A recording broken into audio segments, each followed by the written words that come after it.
চাঁদের দক্ষিণ মেরুতে নেমে ইতিহাস সৃষ্টি করেছে চন্দ্রযান।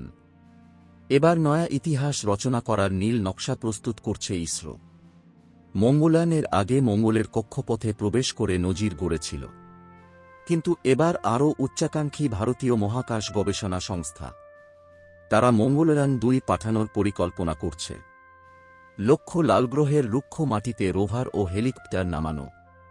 সফল হলে চীন ও আমেরিকার পর তৃতীয় দেশ হিসেবে এই কৃতিত্ব অর্জন করবে ভারত। ইসরোর সবচেয়ে শক্তিশালী রকেট LVM-3তেই মঙ্গলয়ান-2 রওনা দেবে মঙ্গলের পথে।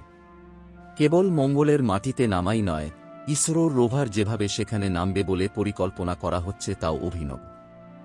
সাধারণ এয়ারব্যাগ ও র্যাম্পের সাহায্যেই এই ধরনের যানকে নামানো হয়, কিন্তু ইসরো ব্যবহার করবে স্কাই ক্রেন।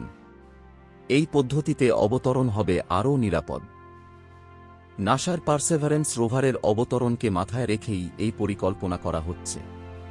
এছাড়াও আলাদা করে সকলের নজরে থাকবে মঙ্গলে হেলিকপ্টার ওড়ানোর দিকেও। কী লক্ষ্য এই মিশনের?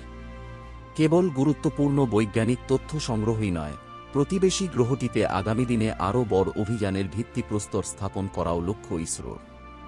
প্রসঙ্গত, 2013 সালে মঙ্গলে যান পাঠিয়েছিল ইসরো। সেই সময় এই সাফল্যে চমকে উঠেছিল বিশ্ব। এবার মঙ্গলয়ান-2 যে আরও বড় সাফল্য পেতে চলেছে, সে ব্যাপারে নিশ্চিত ওয়াকিবহাল মহল। যেভাবে মহাকাশ রেসে ক্রমেই নিজের সীমানাকে বাড়িয়ে চলেছে ইসরো, তাতে গোটা বিশ্বেরই নজর রয়েছে তাদের কার্যকলাপের দিকে। বিশেষ করে চন্দ্রয়ানের সাফল্য রাতারাতি ভারতকে মহাকাশে চীন, রাশিয়া ও আমেরিকার পাশে বসিয়ে দিয়েছে। বন্ধুরা, মহাকাশ সম্বন্ধে নতুন নতুন তথ্য জানতে চ্যানেলটিকে সাবস্ক্রাইব করুন পরবর্তী ভিডিও দেখার জন্য।